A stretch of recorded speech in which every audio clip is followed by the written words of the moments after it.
Bom dia, pessoal. Bom dia para todo mundo. São 7 horas em ponto. Hoje é dia 28 de abril.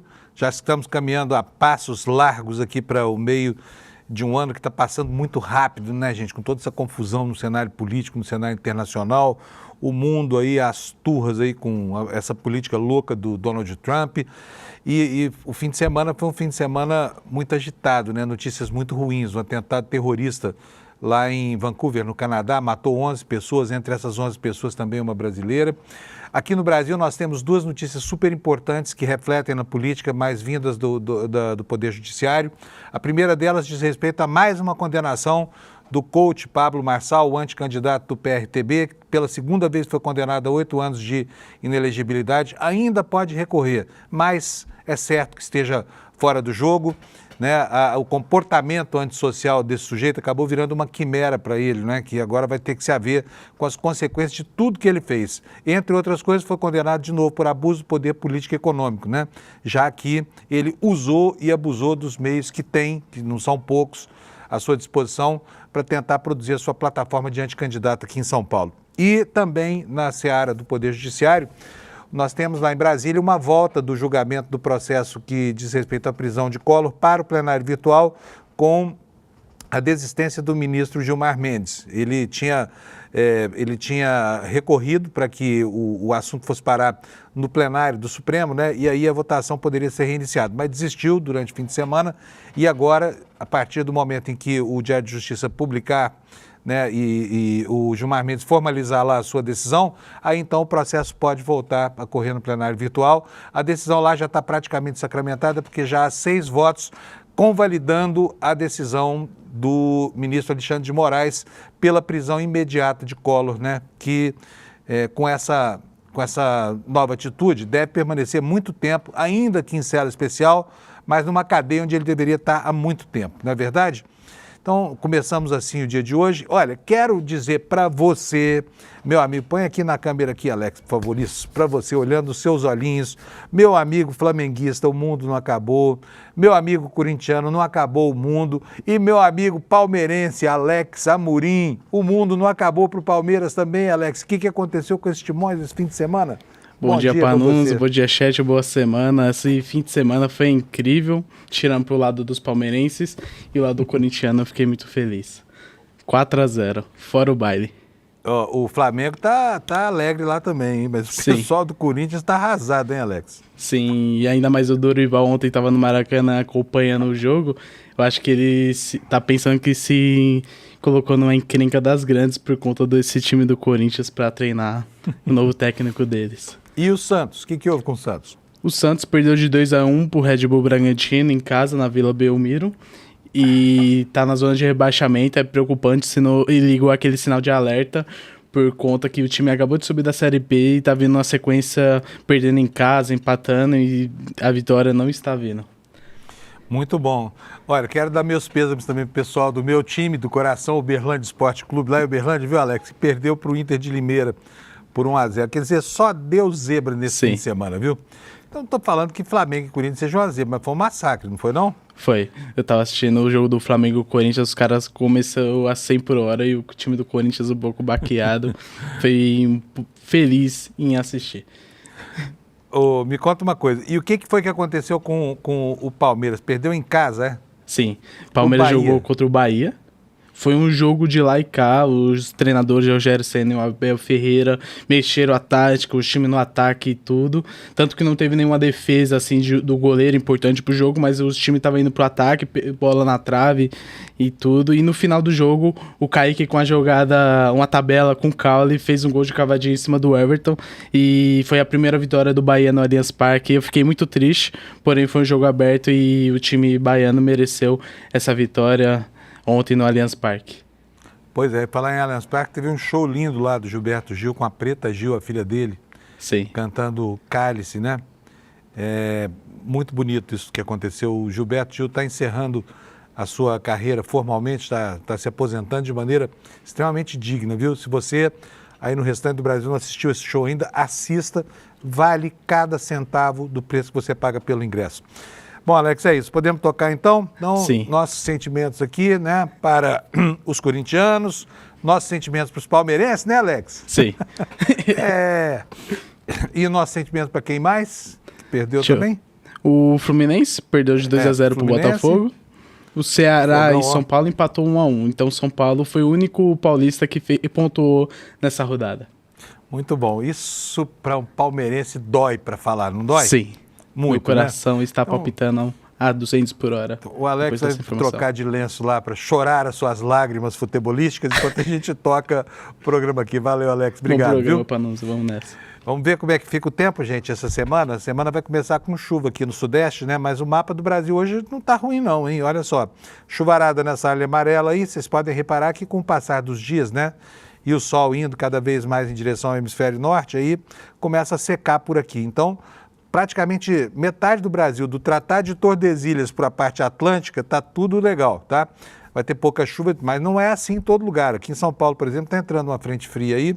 Essa frente fria vai trazer muita chuva. Vou falar disso daqui a pouco. Olha, então nós temos nessa área que eu estou falando do Tratado de Tordesilhas a oeste, chuva.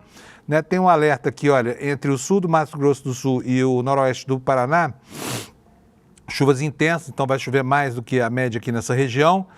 E eu quero dizer para vocês, olha, que tem aqui hoje um alerta na Folha da Defesa Civil, chamando a atenção dos paulistanos para a possibilidade de chuvas fortes aqui na cidade de São Paulo. Previsão de queda de raio, vento forte, alagamento para a cidade e região metropolitana. E a matéria diz o seguinte: a Defesa Civil do Estado de São Paulo informou neste domingo que uma frente fria trará temporais para todo o estado de São Paulo desde as primeiras horas de hoje, segunda-feira. Agora há pouco, desde quando eu cheguei aqui às 6 da manhã, não tinha chuva nenhuma. Depois de um fim de semana com menos chuva, o paulista enfrentará um início de semana com tempestades em algumas regiões, inclusive com quedas de raios e com vento forte. Então, vocês se acautelem aí, tá? Vocês que são de São Paulo. E agora eu vou voltar aqui para o mapa da previsão do tempo, para que a gente veja como é que vão ficar as temperaturas máximas aí pelo país, né?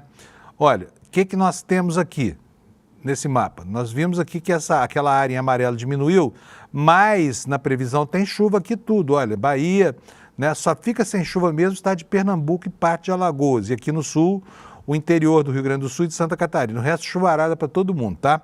Então vamos lá. Porto Alegre, máxima de 23 nuvens. Florianópolis, 23, também tempo nublado. Curitiba, pancadas de chuva isolada com 22 graus. São Paulo, nuvens, pancadas de chuva, 23 graus de temperatura. Rio de Janeiro, chuva também, 31 graus. Belo Horizonte, 29 graus de máxima, nuvens com chuva. Vitória, nuvens, temperatura máxima quente pra caramba lá, 33 graus.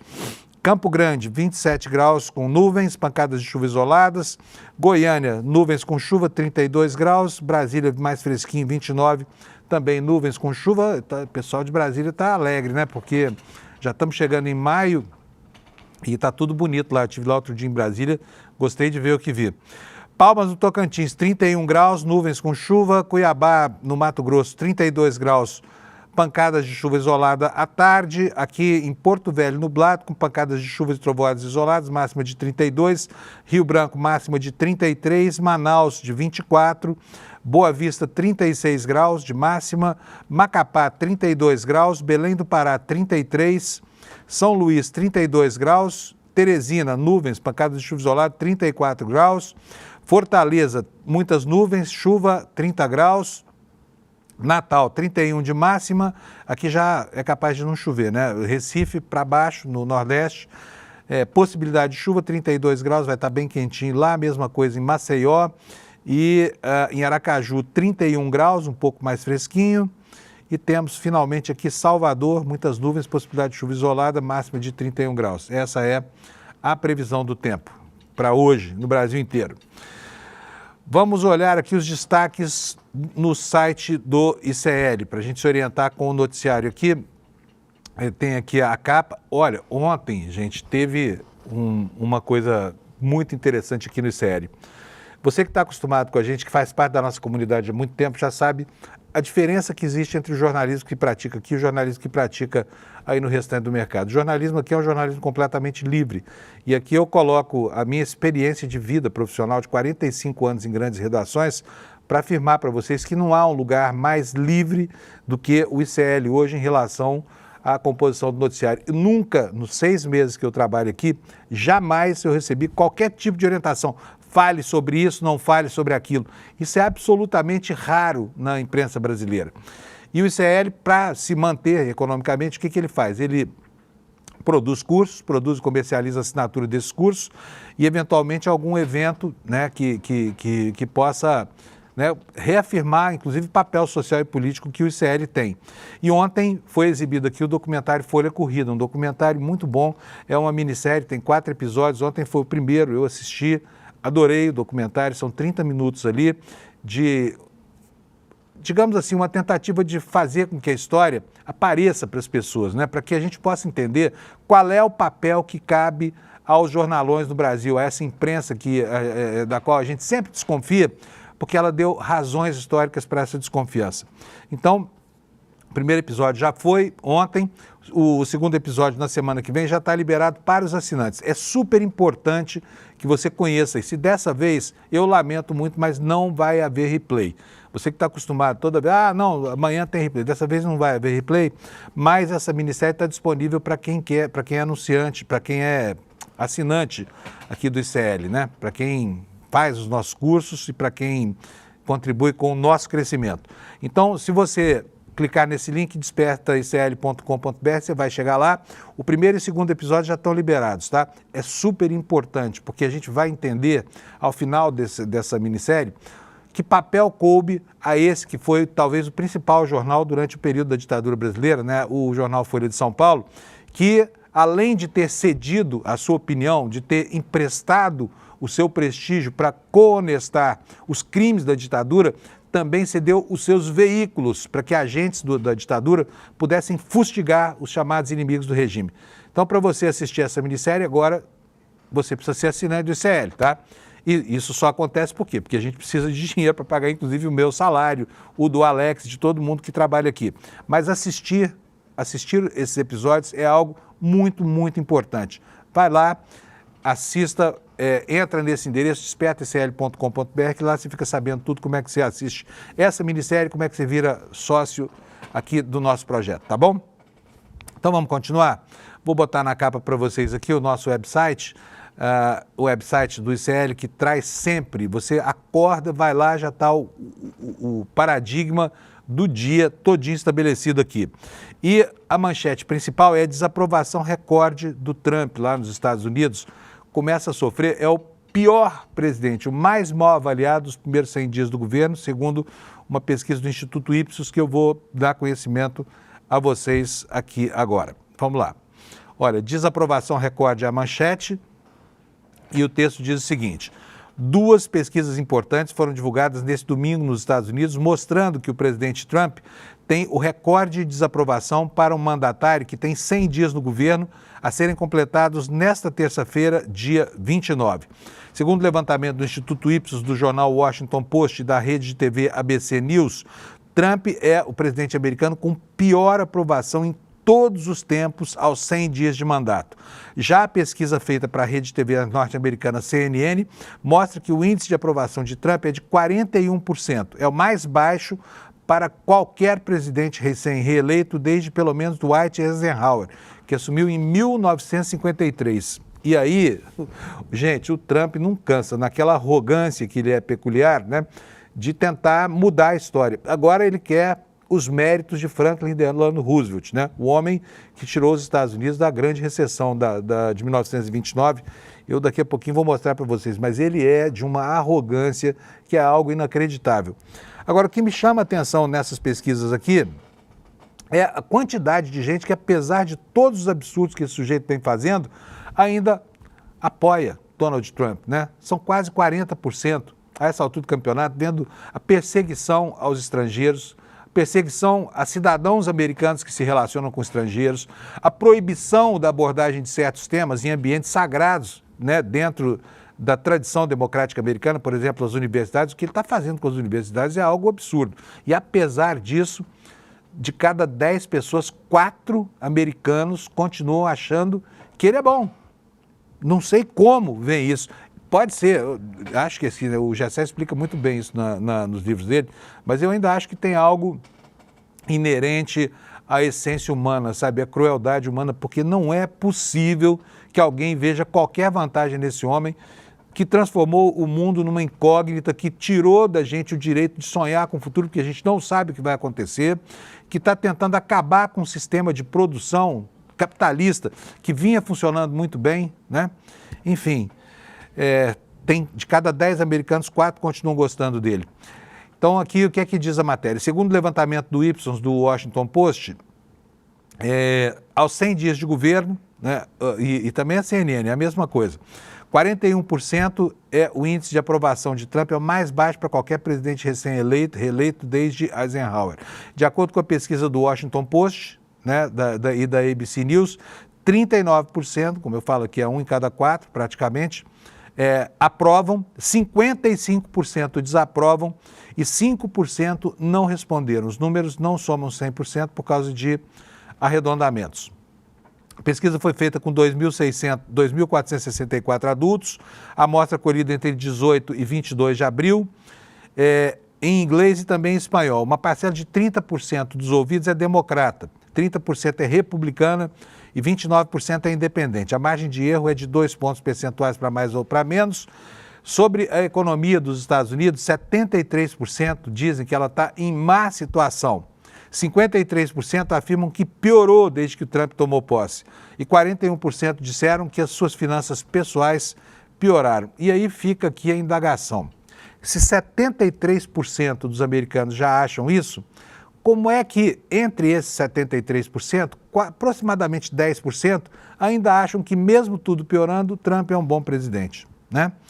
Enfim, está aqui o registro, são 2 pesquisas, não é uma só, afirmando aquilo que parece óbvio, né? Que é o estado de prostração, inclusive do eleitorado republicano, diante das loucuras desse sujeito que parece governar o mundo como o grande ditador, né? Aquele filme do Chaplin, criticando Hitler, fazia troça do planeta, né? Que mais? Vamos seguir aqui o noticiário, ainda dentro do noticiário internacional. Não, aqui é o noticiário nacional já, mas eu vou primeiro, antes de começar isso aqui, eu quero contar para vocês daquele atropelamento que aconteceu lá no Canadá, né? Foi uma coisa muito triste que aconteceu, porque foi, evidentemente, parece ter sido um acesso de loucura de uma pessoa instável, mas essa pessoa instável pegou a caminhonetona e saiu atropelando gente lá, gente que participava de um festival, de uma festa cultural, né? De uma festa em homenagem a, se eu não me engano, a comunidade da Finlândia, né? Está aqui, olha, uma foto no G1, uma foto ainda de corpos estendidos na rua aqui, uma tristeza isso que aconteceu lá no Canadá. E o que foi que aconteceu? Vamos desde o comecinho. Um motorista atropelou 11 pessoas num festival de rua em Vancouver e acabou sendo indiciado por 8 homicídios durante a audiência judicial, uma audiência judicial nesse domingo. E segundo a polícia, o nome dele é Kai-Ji Adam Lo, tem 30 anos e ele avançou com o carro em uma multidão que estava lá, como eu falei, nesse Festival de Cultura Filipina. Além dos 8 indiciamentos, ele ainda poderá ser formalmente acusado de mais crimes, porque, né, não se sabe, tem muitas pessoas que foram atropeladas que não se sabe se vão sobreviver ou não, e ele causou danos a muito mais gente, né?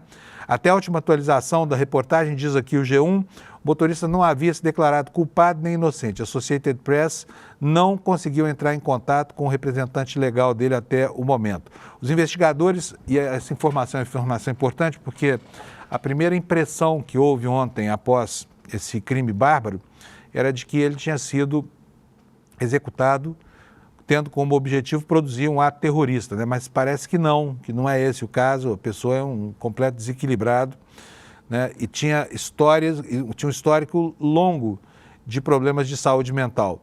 As vítimas que ele fez tinham de 5 a 65 anos de idade. 20 pessoas ficaram feridas, muitas delas ainda em estado crítico, né? Quando o SUV, um Audi preto que ele usava, gigante, avançou na rua fechada por volta das 20 horas do sábado, atingindo lá as pessoas que participaram desse festival, que se chama Lupo Lupo Day, né? E até ontem à noite não havia ainda saído os nomes das vítimas, mas uma das vítimas está confirmado pelo Itamaraty, é brasileira. Eu tenho aqui na matéria do UOL o registro desse fato. A matéria diz o seguinte: uma das 11 vítimas do atropelamento é brasileira, segundo o Itamaraty.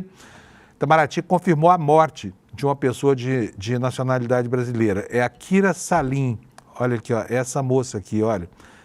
Não é de dar pena na gente? Por que uma pessoa assim está lá participando de uma festa de rua num país pacífico como o Canadá e de repente é colhida por um gesto tresloucado como esse de um sujeito que não se sabe por que atira toneladas de metal contra uma multidão?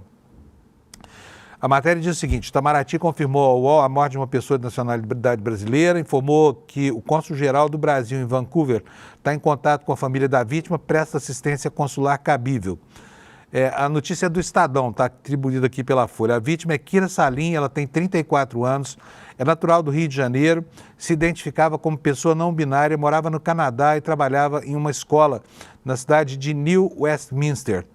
O incidente deixou 11 mortos, como eu falei, pelo menos 20 feridos. Um homem de 30 anos, que é esse sujeito louco, atropelou as pessoas no dia do festival de Vancouver. Acabou sendo detido na hora e, como eu falei, a polícia descartou que isso tratasse de ato de terrorismo, tá?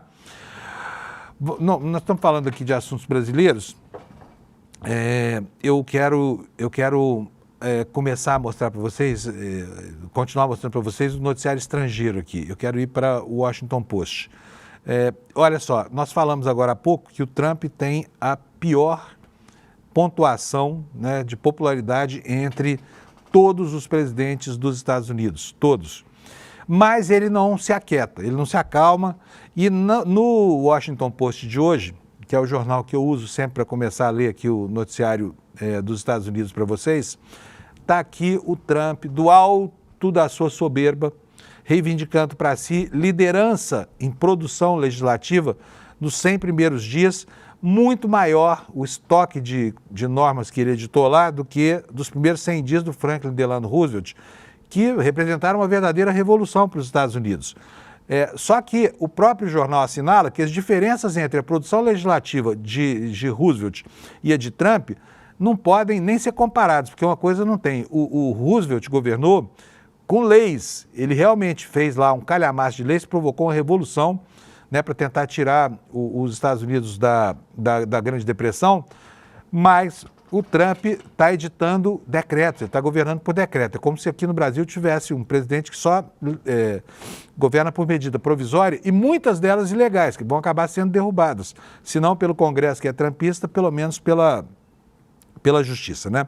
A manchete é essa, ó: Trump reivindica a liderança dos 100 primeiros dias de Franklin Delano Roosevelt, mas as diferenças são gritantes. A ata de abertura de Franklin Delano Roosevelt gerou novas leis importantes, só que o atual presidente governa em grande parte por decretos executivos que rapidamente podem ser contestados nos tribunais, né?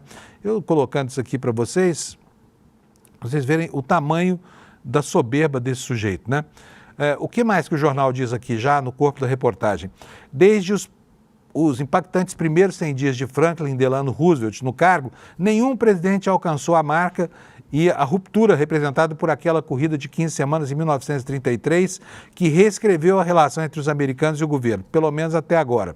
A enxurrada de discursos iniciais do presidente Donald Trump também abalou as operações do governo, perturbou tradições e até levantou novas questões sobre o que significa ser americano. Não é por acaso que Trump citou Roosevelt repetidamente como um modelo em termos de impacto para a história. Mas com a chegada do centenário de Trump, do centenário, não, o jornal, na tradução aqui fala centenário, mas são os primeiros 100 dias, né?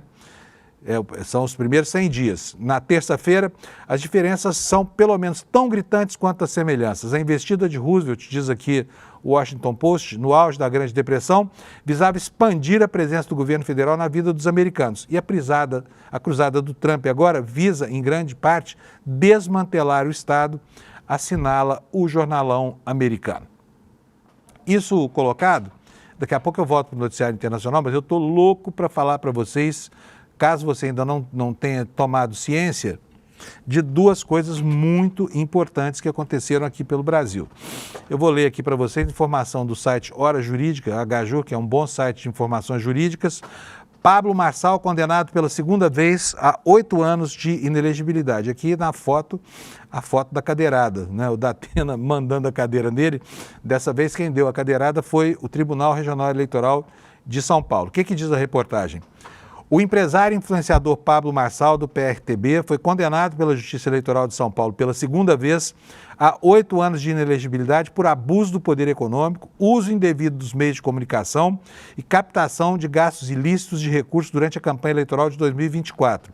Além da inelegibilidade, o juiz Antônio Maria Patinho Zorzi, da primeira zona eleitoral de São Paulo, determinou o pagamento de multa de R$ 420 mil por descumprimento de liminar. Essa sentença proferida no sábado aponta que Marçal obteve vantagens eleitorais indevidas quando promoveu os chamados campeonatos de cortes, em que oferecia premiações a usuários do Discord em troca da viralização de seus conteúdos na internet. Segundo a decisão, o esquema de divulgação paga adotado pelo empresário foi revelado em junho do ano passado e passou a ser questionado judicialmente em pelo menos 3 processos. E diz aqui o site Hora Jurídica, HJUR, que a legislação eleitoral veta que os candidatos promovam, mediante pagamento, conteúdo relativo às eleições em perfis que não sejam seus próprios. Essa proibição abrange tanto o período oficial da campanha, que se deu entre 16 de agosto e 27 de outubro, quanto durante a pré-campanha, que é considerada a partir de 1º de janeiro de todo o ano eleitoral. Na prática, o juiz constatou que Marçal cooptava colaboradores para disseminar conteúdos em redes sociais através de vídeos curtos conhecidos como cortes.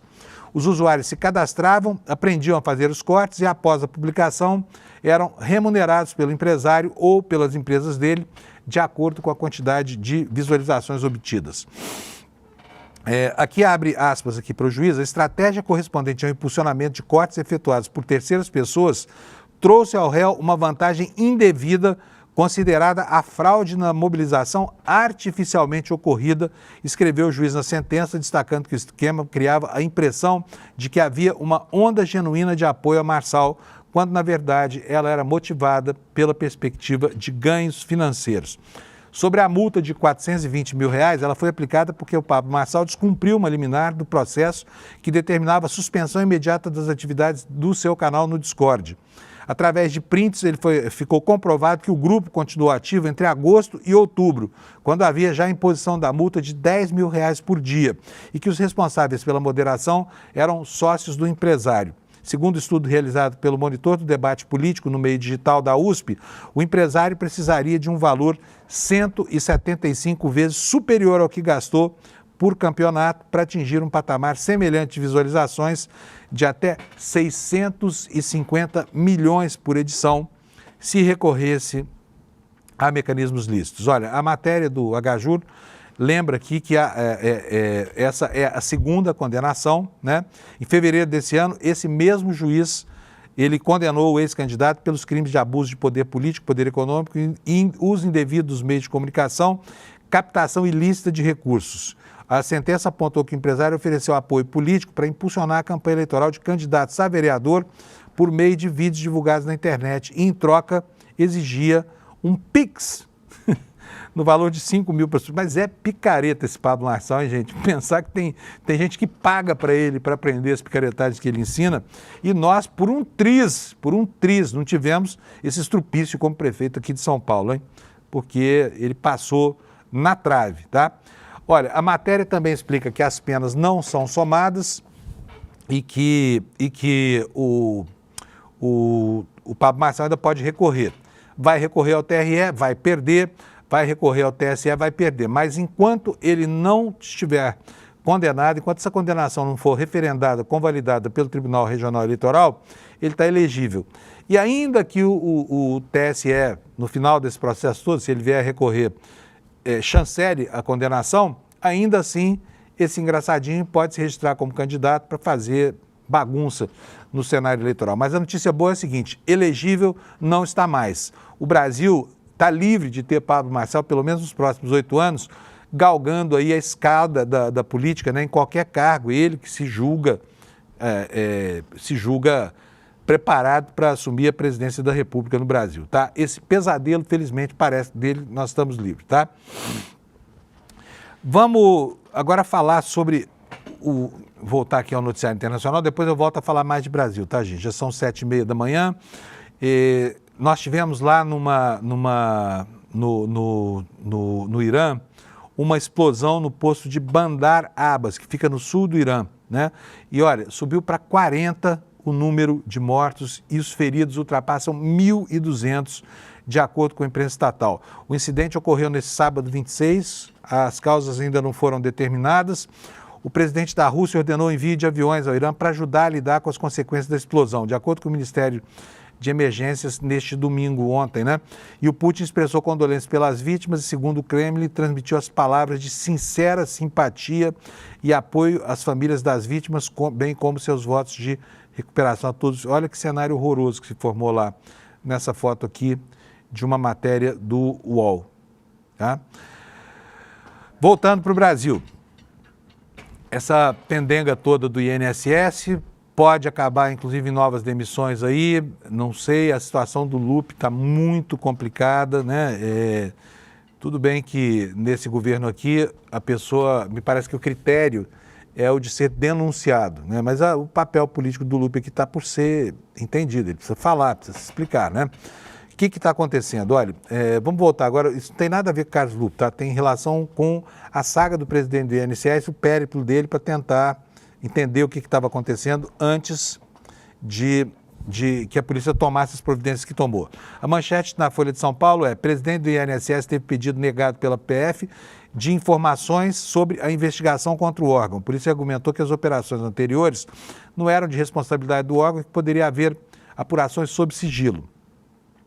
A matéria diz que o presidente demitido do INSS pediu à Polícia Federal, em outubro passado, informações a respeito das investigações sobre aqueles descontos irregulares feitos por associações pilantras, né, sem autorização dos aposentados, no contra-cheque do governo.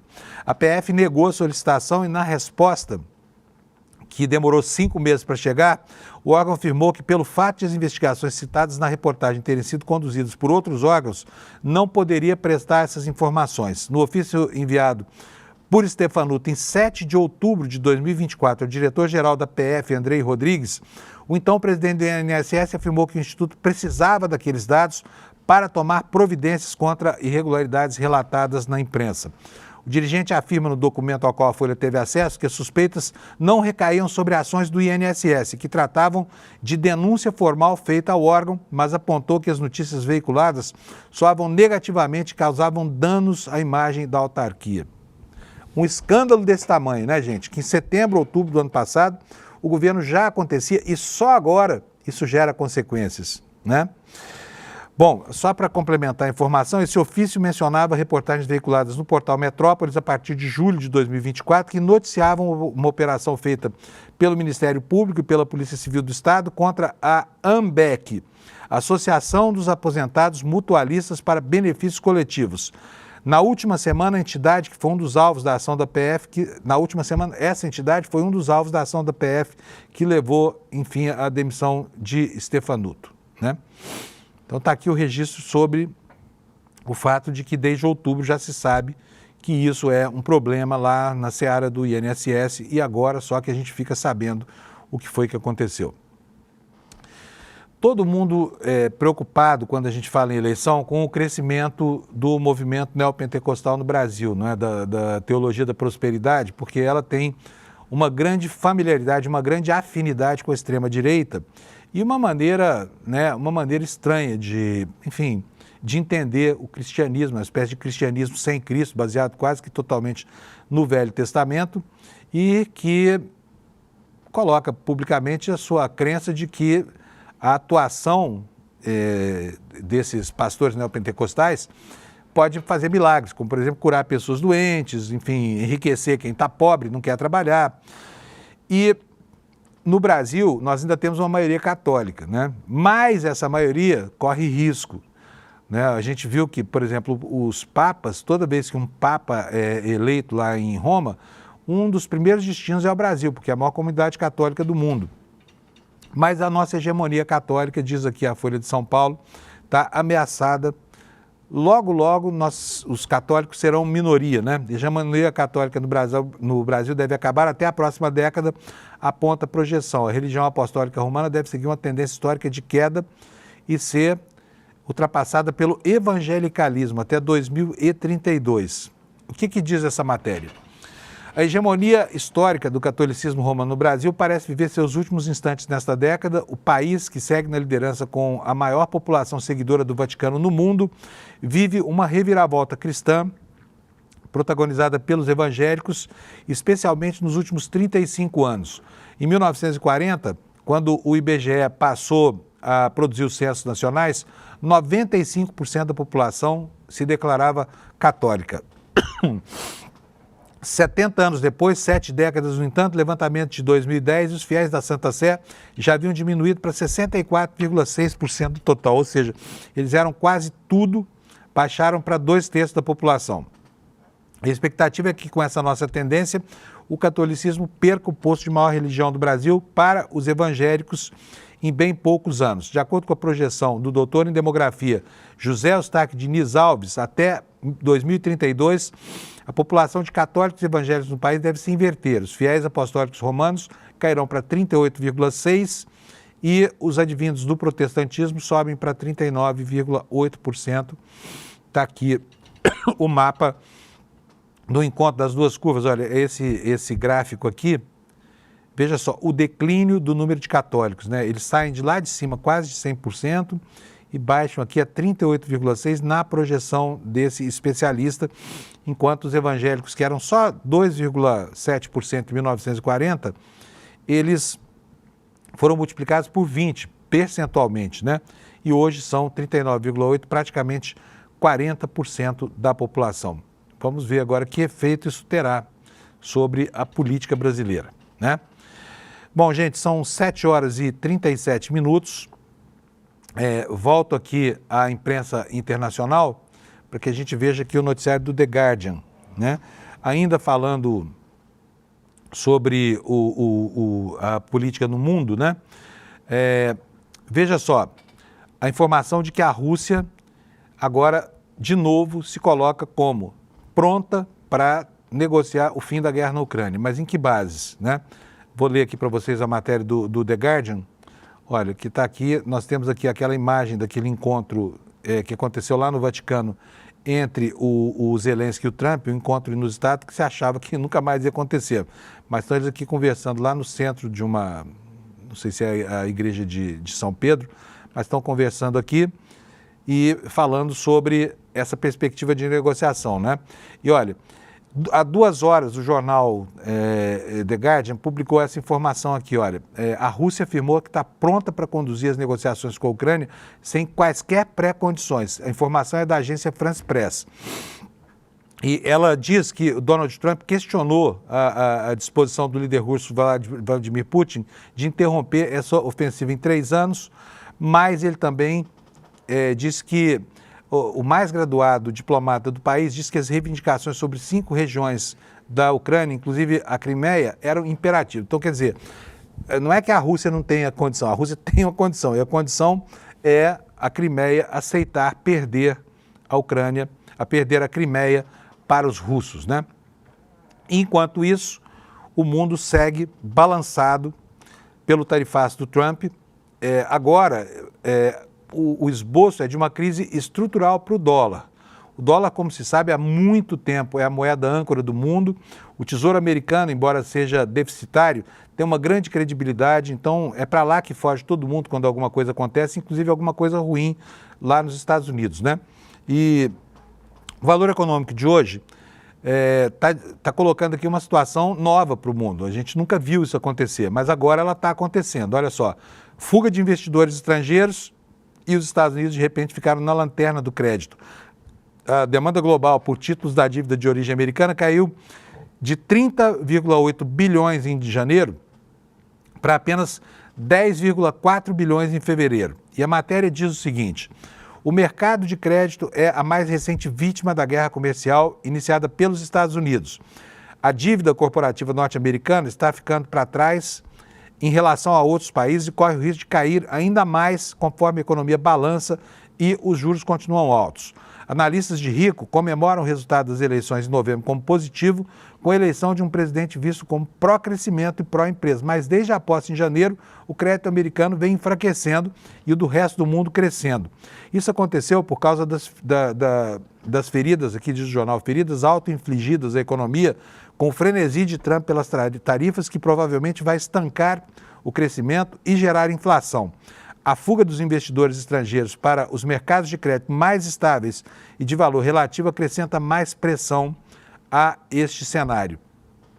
E tem matérias hoje nos jornais brasileiros questionando se não é hora, né, de o Brasil aproveitar aqui as chances que se abrem em função dessa, digamos assim, desse descrédito por que passa o dólar americano, né?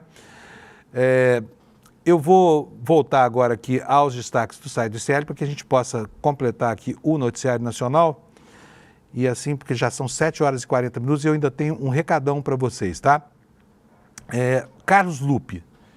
Vamos falar aqui sobre esse escândalo do INSS, é o escândalo, né, que está assustando lá em Brasília o governo desde a última sexta-feira. O Carlos Lupe está dizendo aqui, olha, que houve safadeza sim, mas não houve omissão, segundo ele. Está tentando explicar aqui sobre essas suspeitas de fraude do INSS.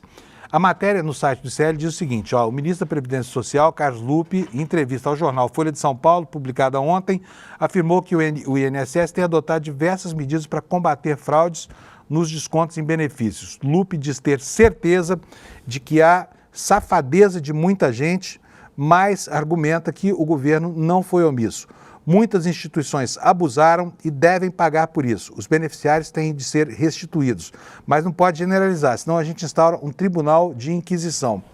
Agora fica aqui a pergunta, esse dinheiro é um dinheiro que foi retirado da conta dos aposentados à força, né, na marra, sem que eles autorizassem. E quem vai pagar essa conta é o contribuinte brasileiro. Mas fica aqui a pergunta, e onde é que foi esse dinheiro desviado? São 6 bilhões e 300 milhões. Será que é impossível recuperar esse dinheiro todo? E é dinheiro de uma tunga miúda que acontecia, né, há muito tempo, com pequenas bicadas na conta corrente de cada um, a ponto de serem imperceptíveis.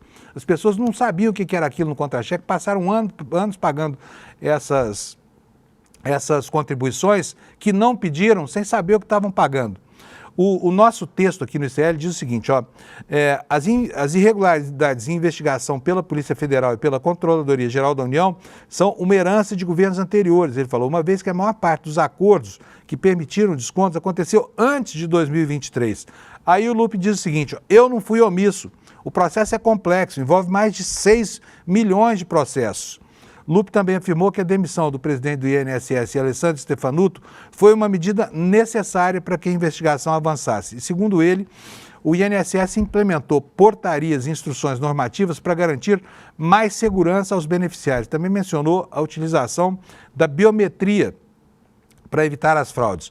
Quanto à restituição dos valores cobrados de forma irregular, Lupe explicou que o processo é complexo, com uma auditoria em andamento. E ressaltou que, a partir deste mês, os beneficiários prejudicados terão o valor devolvido, embora o recadastramento e a auditoria dos descontos ativos levem ainda algum tempo, né?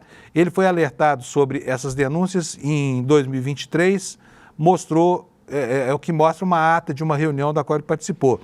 O ministro da Previdência foi informado sobre o aumento das denúncias de fraude dos descontos de benefícios de pensão e aposentadoria, mas levou cerca de 1 ano para tomar as providências. A ata de uma reunião do Conselho Nacional de Previdência Social de junho de 2023 mostra que a representante do Sindinap, que é o Sindicato Nacional dos Aposentados, Pensionistas e Idosos, Tônia Galete, levou o problema ao ministro. O documento foi noticiado pela TV Globo. A prova de que eu não fui omisso é que eu demiti o diretor, rebateu o Lupe em entrevista à Folha. Ele também comentou sobre uma das críticas que tem recebido dentro do governo, defendeu a sua atuação e afirmou que a relação com o presidente permanece normal. Diz ele aqui, olha, minha função é trabalhar para resolver e tenho a consciência tranquila de que fiz tudo o que podia, né?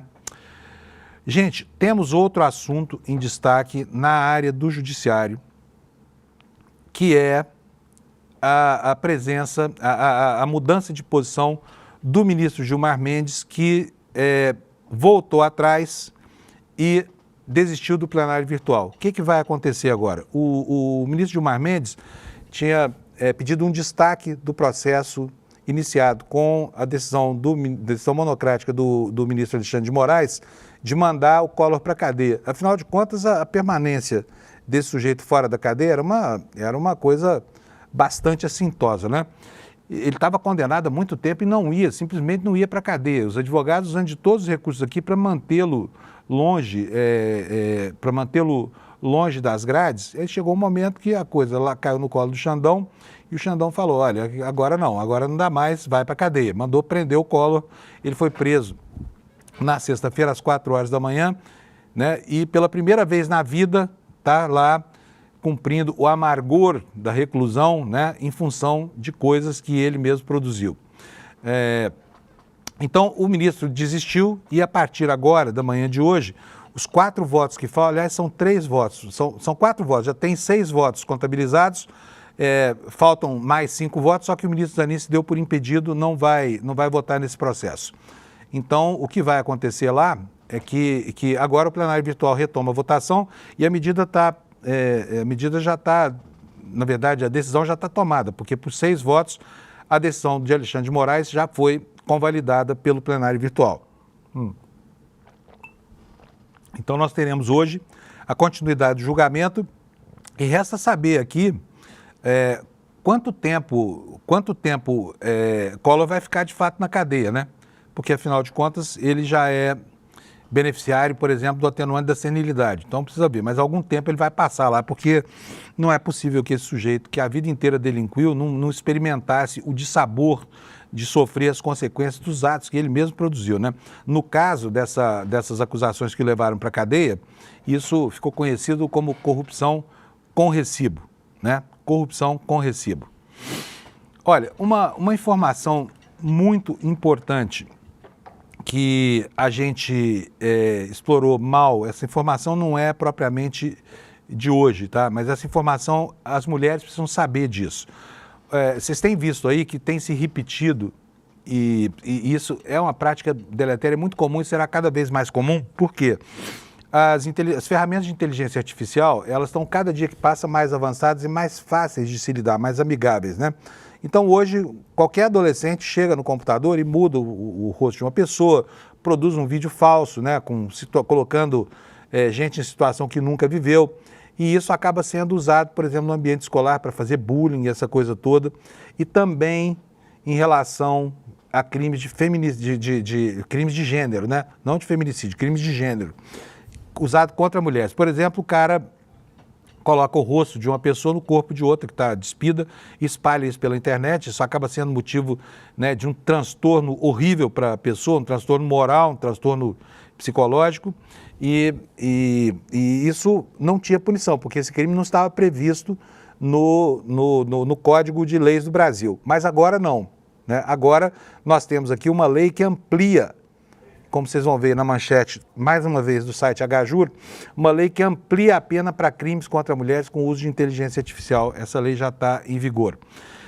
O que diz aqui o texto da reportagem? Entrou em vigor, na quinta-feira passada, lei número 15.123, sancionada pelo presidente Lula, que aumenta a pena para crimes de violência psicológica contra a mulher quando cometidos com o uso de inteligência artificial ou tecnologias que alterem a imagem ou o som da vítima. A pena atual para violência psicológica contra a mulher, que vinha sendo de 6 meses e 2 anos de reclusão, né, ela foi aumentada agora em 50%, tá? Então, quer dizer, o sujeito que fizer uso, preste atenção a isso. Então, fale para os seus filhos, porque às vezes os adolescentes fazem isso para produzir bullying sem ter noção da gravidade da conduta criminal, tá?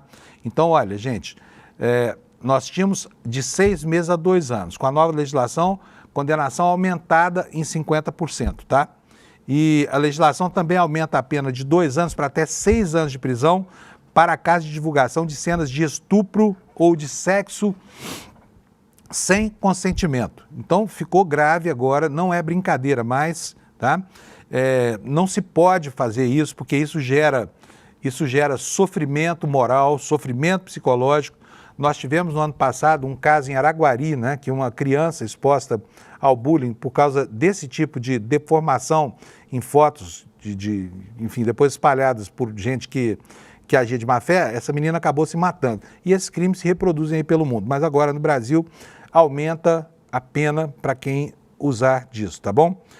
A matéria ressalta também que a nova legislação altera o Código Penal e aumenta a pena base quando comprovado o uso das ferramentas digitais no comprometimento do crime.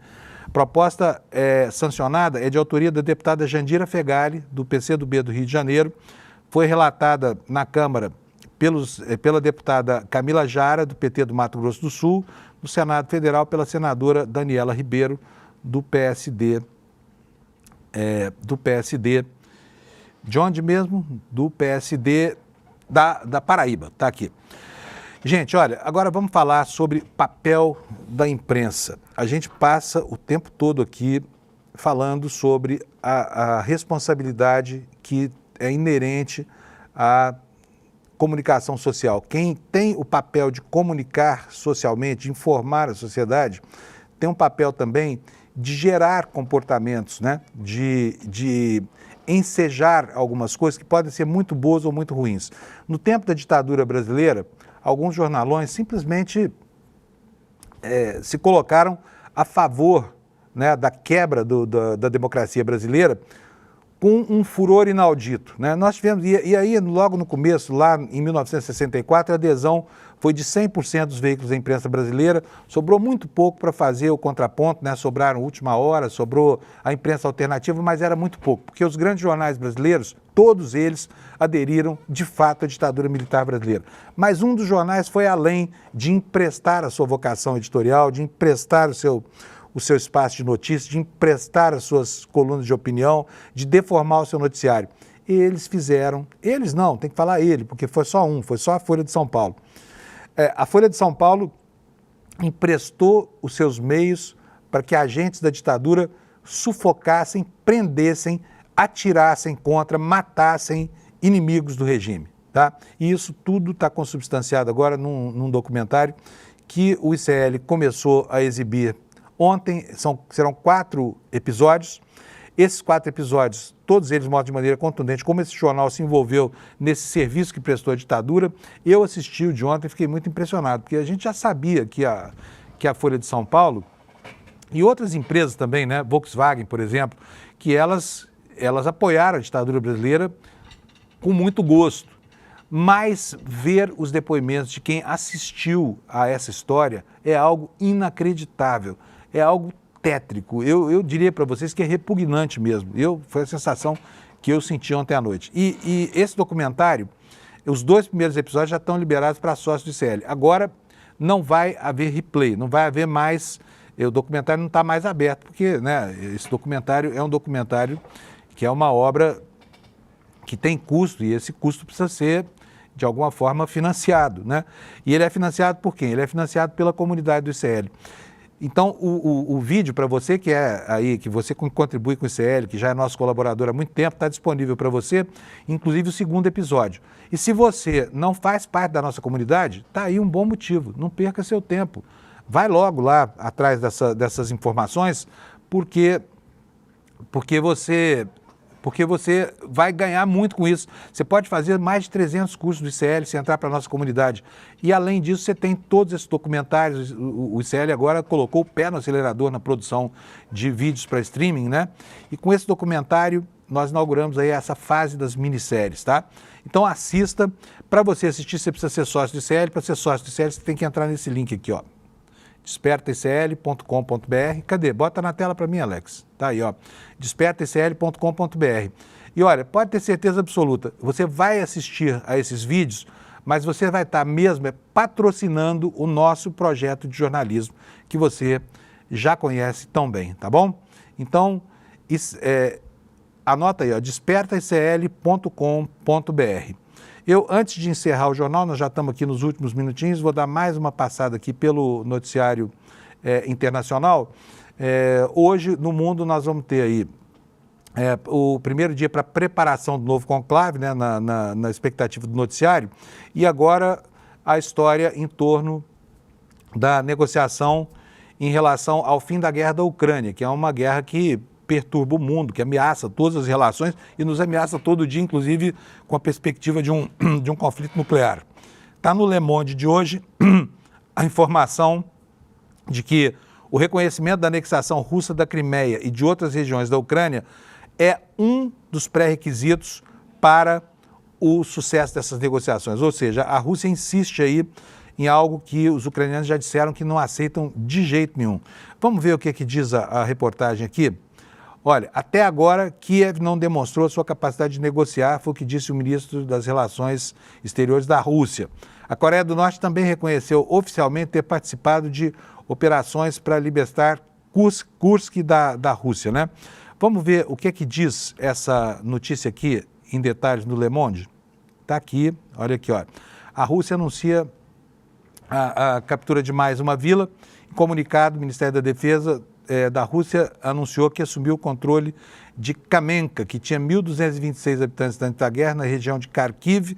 A Rússia lançou uma ofensiva surpresa na região em maio de 2024, após ser expulsa pela Ucrânia no início da guerra. E desde então, Kharkiv tem resistido à ofensiva, embora a Rússia alegue ter capturado várias aldeias. Essa é uma das regiões que estão sob controle da Rússia dentro do território da Ucrânia.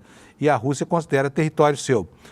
A Ucrânia perdeu um caça que participava da defesa contra ataques de drones russos e o caça era um Sukhoi 27, uma aeronave de caça russa de quarta geração com assento único, quer dizer, monopiloto. Então, na verdade, a guerra continua lá e parece que, a despeito das manchetes otimistas, o que existe de clima lá em torno dessas negociações é algo falso e débil, né?